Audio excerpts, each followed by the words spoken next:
ভারত কেন শহীদ ওসমান হাদিকে খুন করতে গেল?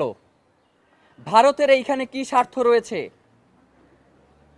আপনারা জানেন 2024 সালে জুলাই গণ অভ্যুত্থানের পরে বাংলাদেশের স্বাধীনতা এবং সার্বভৌমত্বের প্রশ্নে যেই ছেলেটা ছিল আপোষহীন, যার কণ্ঠস্বর ছিল বাংলাদেশের মানুষের পক্ষে, যার কণ্ঠস্বর ছিল বাংলাদেশের আজাদির পক্ষে, যিনি বাংলাদেশের স্বাধীনতা সার্বভৌমত্বকে রক্ষা করবার জন্য নিজের বুক টান টান করে তার স্বাধীনতা সার্বভৌমত্বের জন্য নিজের পতাকা সামনে নিয়ে দাঁড়িয়েছিলেন, সেই মানুষটা হচ্ছেন শহীদ ওসমান হাদি।